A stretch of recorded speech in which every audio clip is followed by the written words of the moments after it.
mal. Donc si vous me suivez sur mes médias sociaux comme Facebook, vous savez que j'ai été très malade, J'ai perdu la voix en fait à partir du 1er janvier jusqu'à tout récemment et là ça revient peu à peu. Donc là je suis au stade voix rauque un peu sexy. J'ai voulu quand même vous filmer une vidéo parce que ça fait plus d'une semaine que j'ai pas rien filmé et je m'en ennuyais beaucoup trop. Donc j'ai filmé une vidéo avec la palette Naked 3, donc vous avez été très nombreuses à me demander d'autres looks et j'en ferai d'autres aussi que celui-ci. Je voulais faire un petit look de jour facile à réaliser qui allie des fards mat et des fards plus chatoyants. Donc je vous invite à continuer de regarder.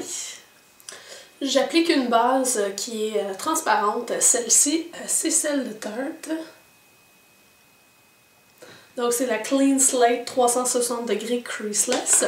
Et ensuite de ça, on va venir travailler avec la Naked 3. Je vais utiliser des fards mat sur la paupière supérieure et des fards irisés au niveau du rotile inférieur. Donc ça va nous donner une balance assez intéressante. Donc le premier fard que je vais venir utiliser, c'est le plus clair. C'est la couleur Strange. Et je vais appliquer le fard avec un pinceau tout simplement arrondi. Pinceau classique à ombre à paupières. Celui-ci, c'est le 305 de chez Sedona Lace. Donc, je prends ma couleur et je l'applique directement sur ma paupière mobile.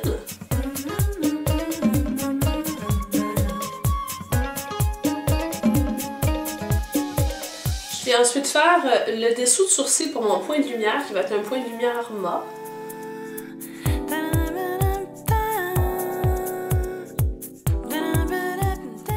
C'en est fait de notre couleur Strange. Ensuite de ça, je vais prendre la couleur Limit, qui est juste ici.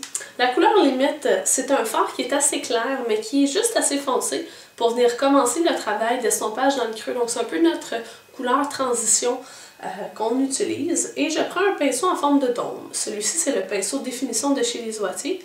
Et j'applique tout simplement la couleur pour venir définir le creux de mon œil.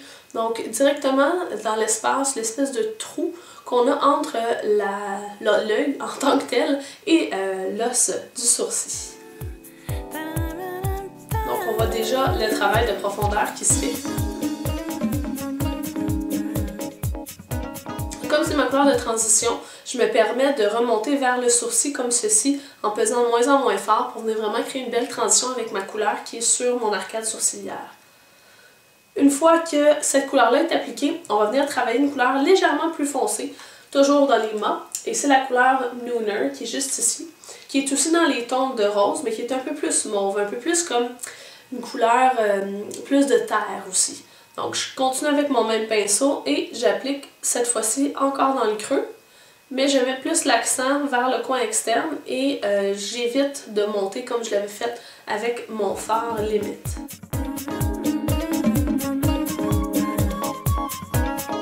Mon but est vraiment d'aller chercher une belle définition, donc je vais venir chercher un pinceau plus précis. Celui-ci, c'est un pinceau crayon dans la gamme de Sedona Lace, c'est le 904, et je reprends mon Nooner tout simplement et je vais venir directement dans le creux, donc pile poil dans le pli pour venir foncer le pli. Donc mon travail sur la paupière supérieure est terminé. On va venir travailler la paupière inférieure, donc le rotile inférieur, et c'est là qu'on va venir amener la luminosité. Le fard que je vais utiliser, c'est le fard Buzz. Buzz, c'est le deuxième fard le plus brillant, si on veut, de la palette. Il est rose, mais quasiment pêche lorsqu'on l'applique. Et je prends un pinceau plat comme celui-ci. C'est le E15 de chez Sigma. Et je vais venir tracer mon rotile inférieur. Et je vais y aller en appuyant de moins en moins fort, un peu comme je l'ai fait en haut avec mon fard Limite, pour venir créer un estompé.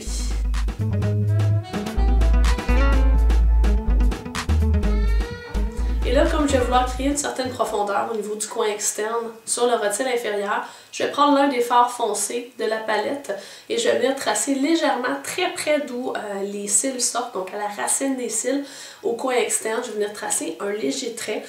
Pour ce faire, je vais mélanger les deux derniers fards, comme je mentionnais, les plus foncés, donc Dark Side et Black Heart. Donc, je commence avec le Dark Side.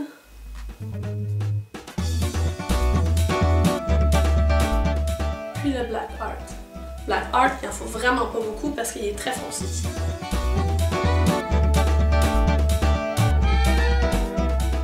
Donc le travail des ombres à paupières est terminée. On va venir faire un trait de eyeliner et cette fois-ci, j'ai pensé à celles qui n'avaient pas la possibilité de faire une virgule.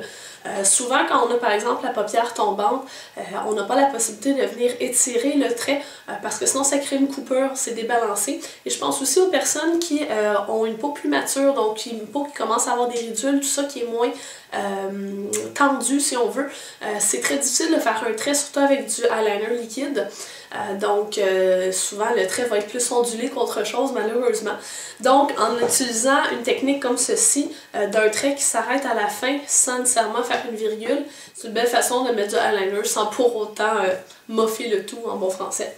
Donc je vais venir chercher un eyeliner en gel, c'est le Black Track de chez MAC. Comme ça ici. Il en existe dans plein de marques. Allez avec votre favori. Et je vais prendre un pinceau biseauté. Je trouve que c'est plus facile pour appliquer le eyeliner. On a beaucoup plus de contrôle et de précision. Donc celui-ci, c'est le pinceau 208 de chez MAC. Et je vais venir tracer directement sur la paupière supérieure. Et je vais me tenir très près de la ligne de mes cils.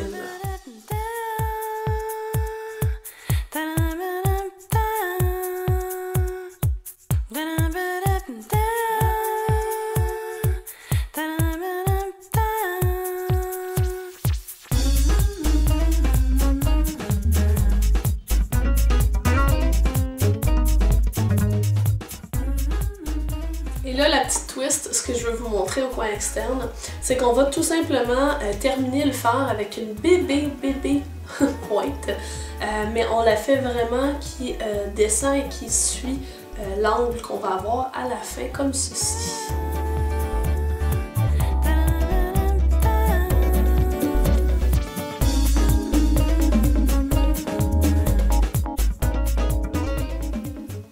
Donc vous voyez. C'est très doux.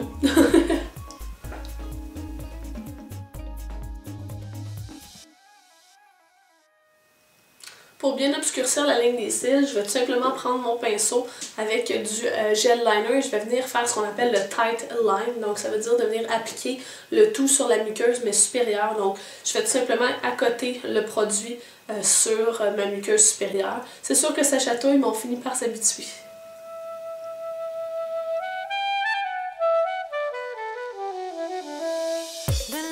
Cette technique-là me permet aussi de venir en mettre légèrement au coin interne sans nécessairement en mettre sur la paupière supérieure. Donc ça permet une belle continuité de ma ligne, mais ça me fait un trait beaucoup plus mince.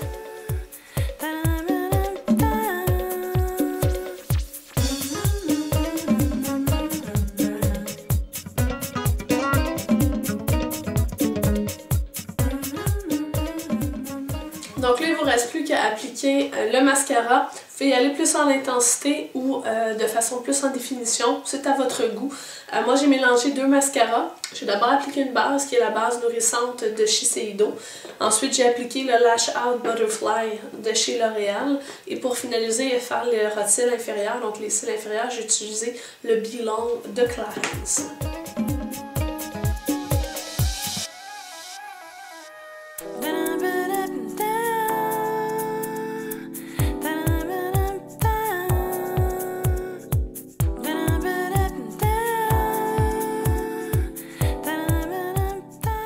Donc j'ai accompagné ça d'un teint très frais avec des joues corail, des lèvres corail. Je trouve que, bon, on est en hiver là, mais on veut se donner un petit goût d'été quand même pour penser aux choses plus positives. Ben c'est le fun l'hiver là, mais je suis une fille d'été.